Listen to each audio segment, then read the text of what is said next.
जिसने कहा मैं संसार की ज्योति हूं, उसी प्रभु यीशु के नाम आज के कार्यक्रम आशीर्वाद के वर्षा में आप सबका स्वागत है।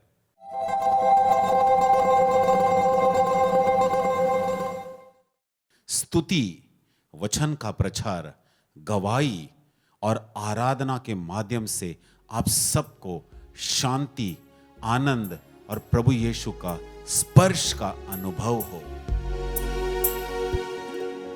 दिल में आओ, मन में समाओ, दिल में आओ, मन में समाओ, आओ पावन आत्मा, आओ पावन आत्मा, आओ पावन आत्मा, आओ पावन आत्मा।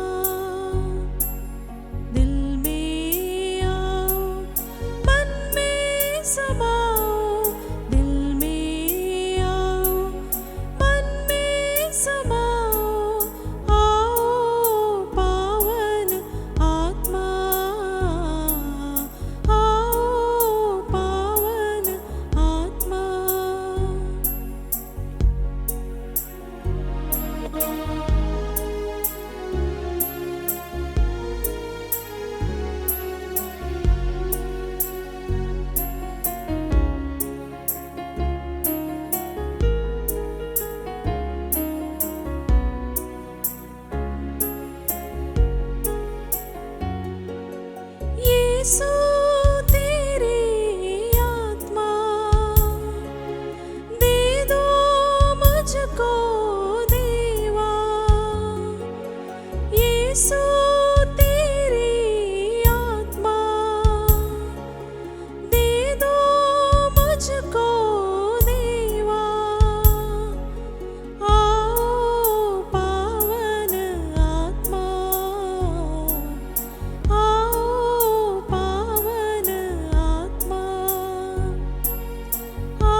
सूक्ति ग्रंथ अध्याय 19 वचन 3 में लिखा है, योर ओन फूलिशनेस, तुम निगरानी नहीं बनाए रखा, तुम इस युद्ध क्षेत्र में कोई ट्रेनिंग नहीं लिया, यूं ही गया, तुम्हारी मूर्खता ने तुम्हारा सत्यानाश कर दिया।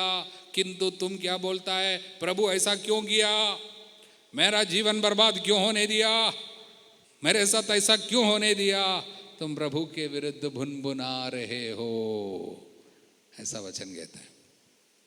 बोले हालेलुया। इसलिए हम लोगों को इसकी जानकारी होनी चाहिए। हम लोगों को मालूम है कि मनुष्य को मुख्य रूप से एक मनुष्य में 3 हिस्सा है, 3 हिस्सा, 3 फैकल्टीज। थेसलोनियंस को लिखे पहला पत्र अध्याय 5 वचन 23, शांति का ईश्वर आप लोगों को पूर्ण रूप से पवित्र करे, आपका मन, आत्मा तथा शरीर प्रभु के आगमन के समय निर्दोष पाया जावे। कहा, मन, आत्मा, शरीर। बोलिए, मन, आत्मा तथा शरीर। तो क्या क्या है, मन, आत्मा, शरीर, माइंड, सोल एंड बॉडी। ईश्वर ये सब कराएगा क्योंकि उसने आप लोगों को बुलाया और वो सत्य प्रतिज्ञ है। प्रभु ये सब कराएगा, प्रभु ये कराएगा। लेकिन आपको जानकारी होनी चाहिए, इन तीनों एरिया में भी हमारे शत्रु तोड़ने के लिए, बर्बाद करने के लिए विद्यमान रहता है। 3 एरियास, मन, आत्मा, शरीर। बोलिए, वचन कहता है आप लोगों का मन, आत्मा, शरीर प्रभु ईसा मसीहा के समय निर्दोष पाया जावे। कोई आक्रमण इसमें नहीं लगना। आप लोग जागते रहे, मन को, आत्मा को, शरीर को अच्छा से प्रभु के सामने रखना, ये हमारा उत्तरदायित्व है। हर एक ईसाई का उत्तरदायित्व है शैतान के आक्रमण से अपने को बचाकर इस तरह रखना। तीनों शरीर, आत्मा, मन, शरीर को इन आक्रमण से, इन तमाम आक्रमण शत्रु के हाथों से बचाकर रखना। इसलिए अध्याय 6 एफेसी अध्याय 6 वचन 13, इसलिए आप ईश्वर के अस्त्र शस्त्र धारण करें, जिससे आप दुर्दिन में शत्रु का सामना करने में समर्थ हो, अंत तक अपना कर्तव्य पूरा कर विजय प्राप्त करे, अंत तक। इसलिए इसमें मालूम होना चाहिए शत्रु मुख्य रूप से 7 है और आपको अस्त्र शस्त्र धारण करना है। इसलिए सत्य का कमरबंद कसकर, धार्मिकता का कवच धारण कर, शांति सुसमाचार के उत्साह के जूते पहनकर खड़े हो, विश्वास की ढाल धारण करें, उससे आप दुष्ट आत्मा के अग्निमय बाण बुझा सकेंगे। इसके अतिरिक्त मुक्ति का ठोप पहन ले, आत्मा की तलवार अर्थात ईश्वर का वचन ग्रहण करें। आप हर समय आत्मा में हर प्रकार की प्रार्थना करते रहे, आप लोग जागते रहे। यही है 7 हथियार। तो 7 दुष्ट आत्मा है, इसमें 7 हथियार भी ग्रहण करना है। यही है अस्त्र शस्त्र। इसके पहले 7 दुष्ट आत्मा के बारे में जरा सुनकर जाते हैं। ये 7 दुष्ट आत्मा, इविल स्पिरिट, जो शरीर, मन, आत्मा पर आक्रमण करते हैं। ये 7 दुष्ट आत्मा में 2 ऐसे हैं जो डायरेक्टली मन की भूमि पर आक्रमण करता है। The mind, area of mind, attacking mind, वो है the evil spirit of jealousy and evil spirit of anger. ईर्ष्या का दुष्ट आत्मा और गुस्सा का दुष्ट आत्मा, ये दोनों कहाँ पे आक्रमण करता है? डायरेक्टली माइंड पर आक्रमण करता है। There are other 2 evil spirit who attack directly the soul. ये 2 आक्रमण करने से, ये 2 अंदर आने से आत्मा की भूमि पर वो आक्रमण करेगा। उसके बाद कृपा अंतरतम में रहेंगे नहीं, मतलब कृपा, the grace are stored in the soul. So वो जो इविल स्पिरिट है, दो इविल स्पिरिट जो डायरेक्टली सोल पे आक्रमण करता है, वो है the evil spirit of pride and evil spirit of greed, यानी घमंड का दुष्टात्मा और लालच का दुष्टात्मा। ये दोनों आने के बाद आपकी प्रार्थना पूरा समाप्त हो जाएगी। इसलिए वचन बाइबल कहता है जो धन के लालच में रहता है, जो लालच में रहता है, लालच या धन के प्रति मोह है, वो प्रभु की सेवा नहीं कर सकता। इसलिए यीशु ने कहा आप मामोन और ईश्वर दोनों की सेवा एक साथ नहीं कर सकता। मामोन मतलब धन का ईश्वर है, मतलब धन को जब आप ईश्वर मानता है उसको कहता है मामोन, मतलब ग्रीड। इसलिए तिमोथी के अध्याय पहला पत्र अध्याय 6 वचन 6 में लिखा है, भक्ति से अवश्य बड़ा लाभ होता है, किंतु केवल उसी को जो अपनी धन संपत्ति से तृप्त रहता है। यानी धन संपत्ति के प्रति जब तृप्ति नहीं है उसको कहता है लालच। लालच आने से प्रार्थना का कोई मतलब नहीं है, भक्ति से कोई लाभ नहीं होगा। मतलब हृदय पे स्टोरिंग ग्रेस स्टोर अप नहीं करेगा, कितनी प्रार्थना करेगा तो भी, क्योंकि हृदय के ऊपर यानी आत्मा के ऊपर इसने आक्रमण कर दिया। कौन? लालच। उसके बाद 3 इविल स्पिरिट है जो शरीर पे आक्रमण करता है। 3 मेनली शरीर पे आक्रमण करता है। वो है the spirit of laziness, spirit of lust and spirit of gluttony. आलसीपन की आत्मा, वासना का आत्मा और पेट्टूपन का दुष्ट आत्मा। ये तीनों मुख्य रूप से शरीर की भूमि पे काम करता है, आलसीपन, वासना और पेट्टूपन। तो मुख्य रूप से ये 3 + 2 + 2 तो पूरा कितना है? 7 हो गया। ये 7 अवधूत मुख्य रूप से काम करता है। उनके अंडर में बाकी छोटे छोटे दुष्ट आत्माएं आती है, लेकिन हमें जो सतर्क रहना चाहिए इन 7 से। ये 7 लोग जब आते हैं, एक व्यक्ति के मन, आत्मा, शरीर तीनों दूषित हो जाते हैं। उदाहरण के लिए जेलसी, जब जेलसी आती है मतलब क्या है? ईर्ष्या। ईर्ष्या यानी किसी के जीवन की भलाई को देख के आपके अंदर बुराई आती है। मतलब किसी व्यक्ति की भलाई देख के आपकी सारी भलाई चली जाती है। आपके मन में कटुता, गुस्सा, अच्छा नहीं लगता है। वचन कहता है जो भलाई का बदला बुराई से चुकाता है उसके घर से विपत्ति नहीं हटेगी। ये जेलसी में इतनी ताकत है, एक व्यक्ति के मन की शांति को पूरा खत्म कर देगा। मन की शांति खत्म हो जाएगी तो फिर आपको पता है वो व्यक्ति के द्वारा कोई आशीर्वाद फिर नहीं रहेगी। इसलिए हम लोग सूक्ति ग्रंथ के अध्याय 17-13, जो भलाई का बदला बुराई से चुकाता है उसके घर से विपत्ति कभी नहीं हटेगी। क्या मतलब है? भलाई का बदला बुराई से चुकाने का मतलब क्या है? आप जानते हैं भलाई का बदला बुराई से चुकाने का मतलब किसी व्यक्ति को अच्छा काम करते देखा। उदाहरण के लिए किसी ने बहुत काम करके एक अच्छी गाड़ी खरीद ली, बढ़िया से गाड़ी, और आपने वो गाड़ी को देखा, उस समय आपके अंदर बहुत बुरा लगता है, तो आप बोलता है कहीं से 2 नंबर का पैसा आता होगा। मतलब आप उसकी भलाई को नहीं देखता, बल्कि आपके अंदर से कुछ बुराई निकलती है। भलाई का बदला बुराई से चुकाता है, उसके घर से विपत्ति नहीं हटेगी। जब ये शत्रु काम करने लगता है, ईर्ष्या काम करने लगता है, तो ईर्ष्या को आपके घर को बर्बाद करने का अधिकार मिल जाता है। आपके घर में एक एक करके बर्बादी लाता है। उसके बाद जिसके अंदर ईर्ष्या है उसका मन हमेशा उदास रहता है, दुखी रहता है। ईर्ष्या जब आती है, बाइबल कहता है ईर्ष्या जो है वो कैंसर है, लाइक ए कैंसर, हड्डियों का क्षय है। ईर्ष्या हड्डियों का क्षय है। सूक्ति ग्रंथ में अध्याय 14 में हम पढ़ते हैं कि जेलसी इज लाइक कैंसर। 14:30 सूक्ति ग्रंथ 14:30 में लिखा है ईर्ष्या हड्डियों का क्षय है। मन की शांति शरीर को स्वास्थ्य प्रदान करती है, ईर्ष्या हड्डियों का क्षय है, यानी हड्डियों का क्षय है मतलब it is bone TB. In English Bible में ऐसा लिखा है, peace of mind brings healing to the body but jealousy is like cancer. Jealousy is so serious. इसलिए सुलेमान का सर्वश्रेष्ठ सर्वोत्तम गीत जो है सॉन्ग ऑफ सोलोमन के चैप्टर 8 में हम पढ़ते हैं, jealousy is as cruel as the grave. ईर्ष्या अधोलोक की तरह क्रूर होता है।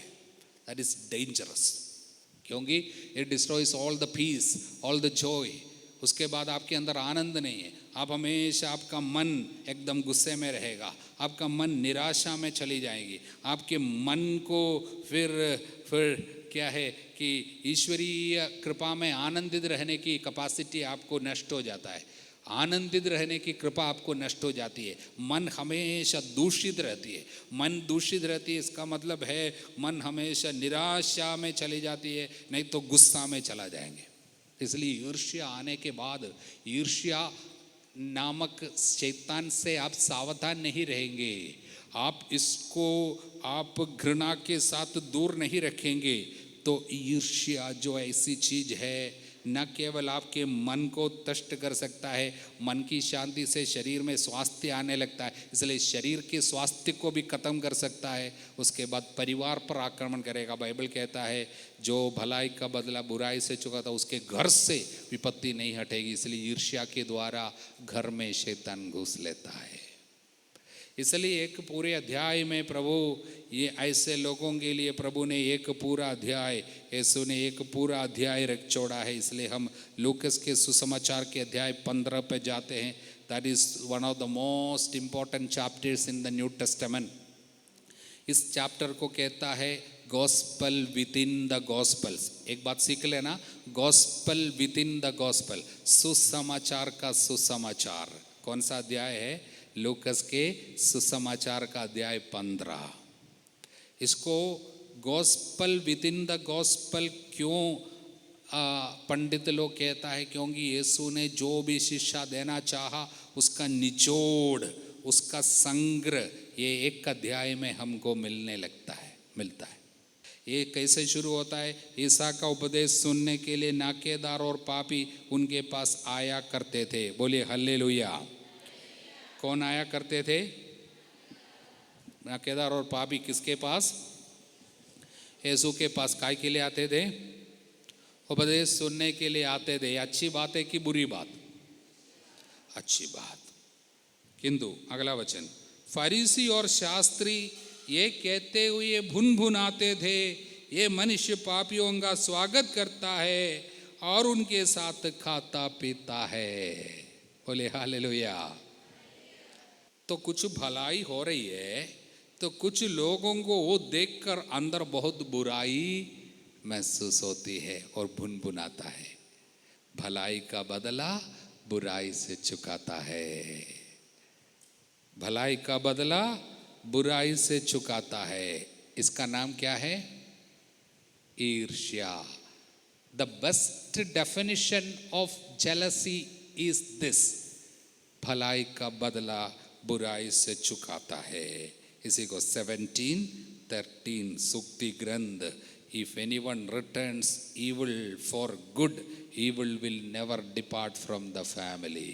Returning evil for good, किसी का भलाई देखता है आपके अंदर से बुराई आता है। कोई अच्छा प्रार्थना करता है, नशा सब छोड़ दिया, रिट्रीट में गया, उसके बाद ड्रिंक्स नहीं लेता, अच्छी बात है कि बुरी बात है? अच्छी बात है। तो कोई उसको देखा और बोलता है ओह बड़ा संत बन गया, देखता है कितने देर तक चलेगा।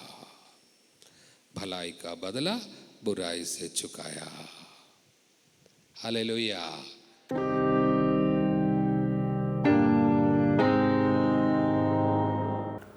Praise the Lord. मेरा नाम ग्रेसन ब्रूनो फरेरा है। मैं बम्बई भाईंदर से आया हूँ। मैं अपनी गवाही देना चाहता हूँ। मैं 2006 साल में ताबोर आश्रम में पहली बार ध्यान सभा की थी और वहाँ जाने के लिए मैं राज़ी नहीं था। मेरे पत्नी ने मुझे बुलाकर कैसा भी करके लेके गए और मैं जाते समय भी दारू पी के गया था। मैं एक नंबर का बेवड़ा था, एक नंबर का बेवड़ा, जुआरी, शराबी और जो इस दुनिया में जैसे नशीली चीज़ ने ऐसा सेवन करने वाला मैं ऐसा एक आदमी था। मैं जब ध्यान सभा में गया तब ध्यान सभा में मुझे एक वचन मिला, मार्ग सत्य और जीवन। हमारे मराठी में कहते हैं मार्ग सत्य और जीवन मैं हूँ। यीशु कहता है मार्ग सत्य और जीवन मैं हूँ। और वो वचन मुझे सुनकर मेरे दिल में आ गया और वो वचन में से मैं बंधन मुक्त हो गया।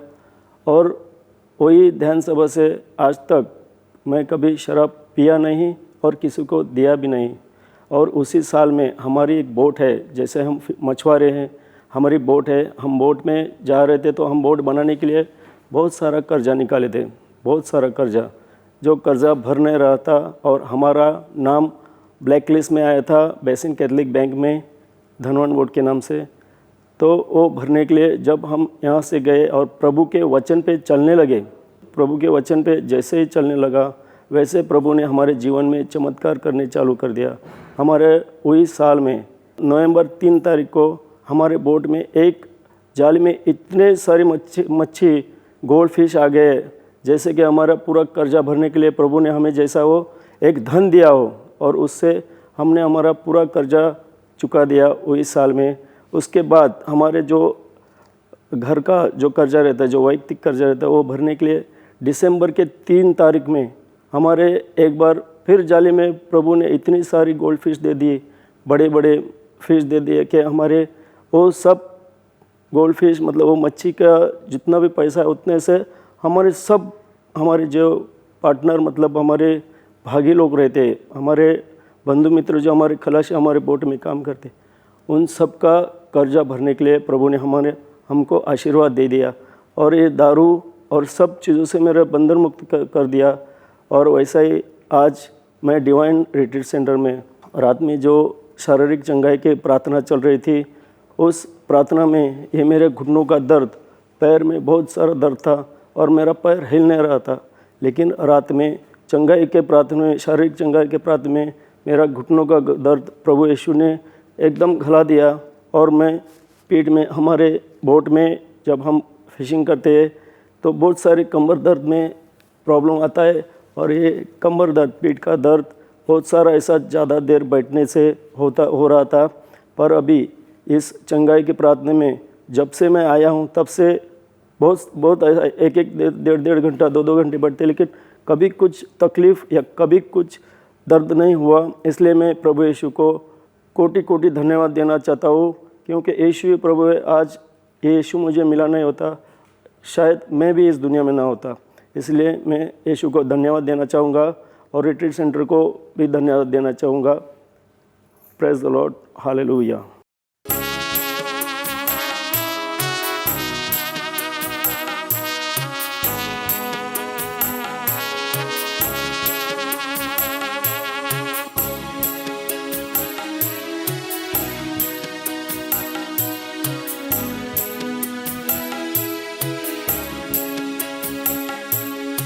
आराधना तेरी सदा, तेरी महिमा हो सदा।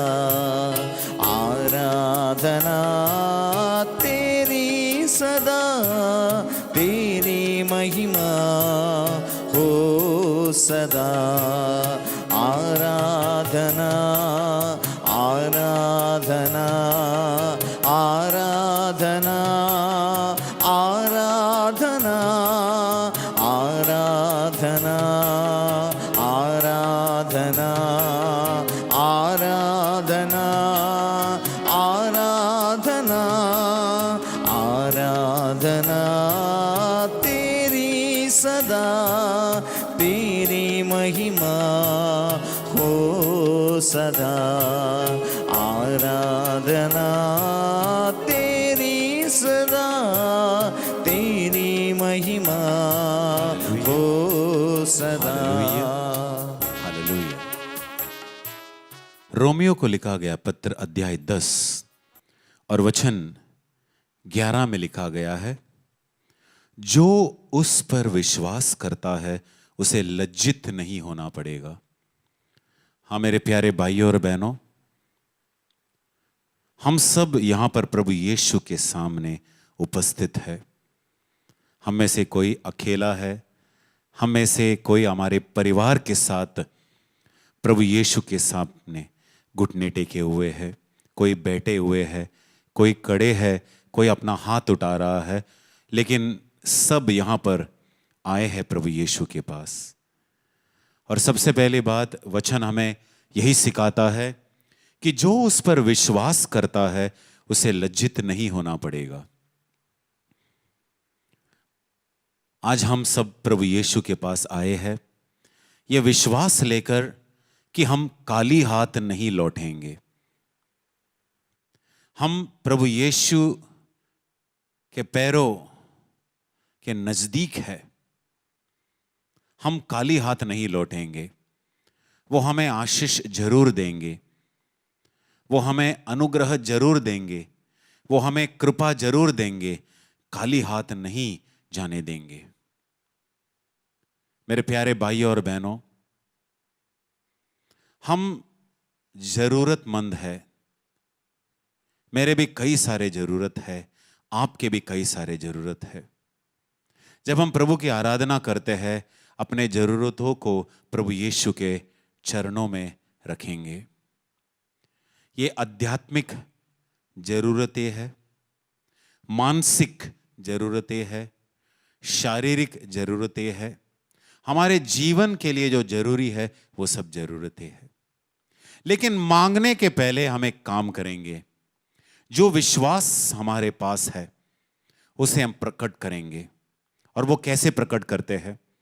हम प्रभु यीशु को धन्यवाद देंगे। हम इस नए साल में है, ये नए साल का दूसरा सप्ताह है। हम प्रभु यीशु को पूरे दिल से धन्यवाद देंगे कि प्रभु यीशु ने हमें इस नए साल को देखने का एक अवसर दिया है, मौका दिया है। हमारे साथ हमारे परिवार के कुछ लोग थे पिछले साल तक, लेकिन इस नए साल को नहीं देख सके। हम तो ये नए साल देख रहे हैं। हम प्रभु को धन्यवाद दे। कई सारे बात है जिसको लेकर हम प्रभु यीशु को धन्यवाद दे सकते हैं। प्रभु यीशु के प्रेम को सोचकर, प्रभु यीशु के प्रेम को अनुभव करके हम कहेंगे, प्रभु यीशु आपके प्रेम के लिए हम आपको धन्यवाद देते हैं। वचन कहता है उन्हीं के द्वारा हम सबको कृपा के ऊपर कृपा, अनुग्रह के ऊपर अनुग्रह दिया गया है। उस अनुग्रह के पात्र आप और मैं, हम सब है। उस अनुग्रह के लिए हम प्रभु यीशु को धन्यवाद कहेंगे। और ये अनुग्रह हम सब अनुभव कर रहे हैं। ये अनुग्रह, ये कृपा हम सब अनुभव कर रहे हैं हमारे जीवन में। उसके लिए हम प्रभु को धन्यवाद देंगे। प्रभु के दया के लिए हम उसको धन्यवाद देंगे। हम पापी तो है ही, लेकिन वो हमारे पापों को नहीं देखता। वो देखते हैं कि हम कितने निसहाय है, अपने आप में हम कुछ नहीं कर सकते। और उनके दया के कारण उन्होंने हमें अंधकार से रोशनी में लाया है। उनके दया के लिए हम प्रभु को धन्यवाद देंगे। मेरे प्यारे भाइयों और बहनों, जब हम प्रभु यीशु के नजदीक आते हैं आराधना करने के लिए, धन्यवाद देना बिल्कुल नहीं भूलना है। धन्यवाद के कारण एक दरवाजा खुल जाता है जिससे प्रभु यीशु का शक्ति हमारे जीवन, हमारे परिस्थिति में उतर आते हैं। तो धन्यवाद देना हमें कभी नहीं भूलना है। जब हम धन्यवाद देते हैं पूरे दिल से, हम अपने विश्वास को प्रकट करते हैं। हम कहते हैं प्रभु जो कुछ हमारे जीवन में है, जो कुछ हम है, सब आप ही के बदौलत है प्रभु। आप ही ने दिया है प्रभु, हम इसे स्वीकारते हैं। मेरे प्यारे भाइयों और बहनों, जब हम धन्यवाद करते हैं तो स्वर्ग का एक द्वार खुल जाता है हमारे जीवन में और हम उनके अद्भुत शक्ति को अनुभव करते हैं। जब हम धन्यवाद करते हैं तो साधारण बात असंभव बात ये संभव हो जाता है। मेरे प्यारे भाई और बहनों, आइए सबसे पहले इस आराधना के समय हम प्रभु को पूरे दिल से धन्यवाद दें, उसे थैंक यू कहे। कई बार हम धन्यवाद कहना भूल जाते हैं।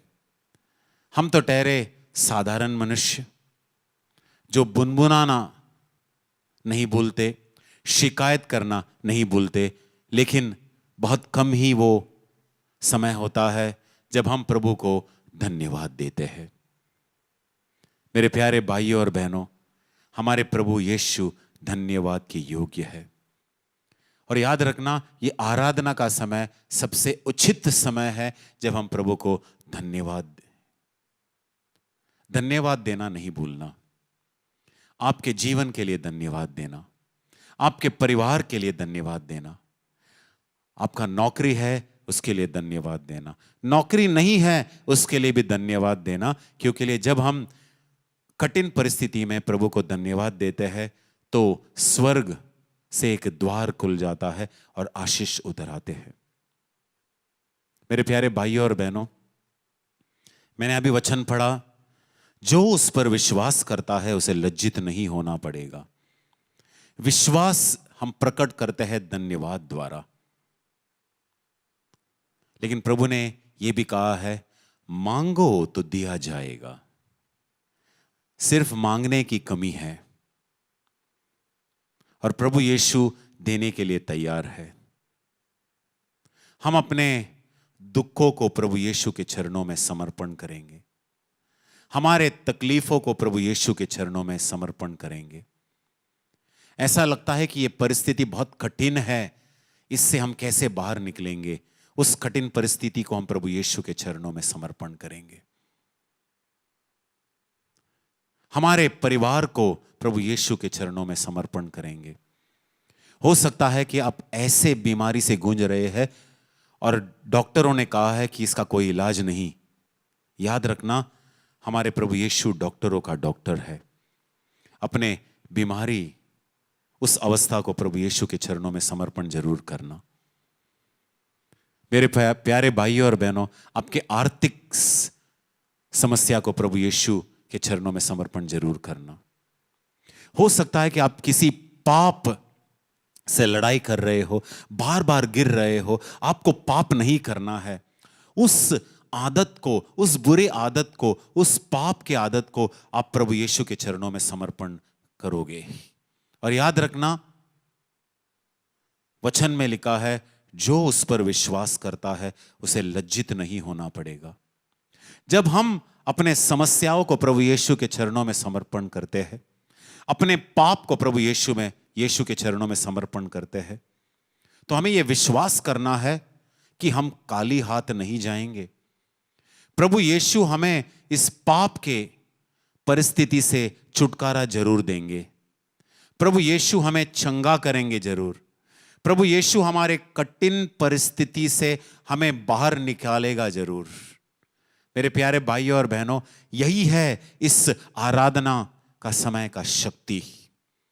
हम जो विश्वास करते हैं और विश्वास में जो कुछ मांगते हैं, समर्पण करते हैं, अगर प्रभु यीशु का वही इच्छा है, प्रभु यीशु वो जरूर कर देंगे। मेरे प्यारे भाइयों और बहनों, मैं भी विश्वास करता हूं कि मैंने जो कुछ समर्पण किया है, प्रभु यीशु ने मेरा प्रार्थना सुन लिया है। एक कठिन परिस्थिति है, समस्या है, उसे मैं भी समर्पण करता हूं। आप भी समर्पण जरूर करना। आपको प्रभु यीशु खाली हाथ जाने नहीं देंगे। मेरे प्यारे भाइयों और बहनों, बस धन्यवाद करते रहना कि प्रभु यीशु हमारे प्रार्थना सुनने वाले प्रभु है। वो हमें लज्जित होने नहीं देंगे। अगर आप खड़े हो, बैठे हो, तो बस आपसे कहना है कि हम अपने घुटने टेकेंगे और प्रभु यीशु से ये आशीर्वाद स्वीकार करेंगे और मन ही मन प्रभु यीशु को धन्यवाद देंगे कि प्रभु यीशु, मैंने अपने पूरे विश्वास में सारे समस्याओं को, दुख, तकलीफ, बीमारी, मेरे अपने पापों को तेरे चरणों में समर्पण किया है प्रभु। और मैं आराधना करता हूँ, उसी प्रभु को आराधना करता हूँ जो मुझे कभी लज्जित होने नहीं देगा। आइए मेरे प्यारे भाइयों और बहनों, हम अपने घुटने टेकेंगे और आशीर्वाद को स्वीकार करें। Hallelujah hallelujah hallelujah hallelujah hallelujah hallelujah hallelujah hallelujah hallelujah hallelujah hallelujah hallelujah hallelujah hallelujah hallelujah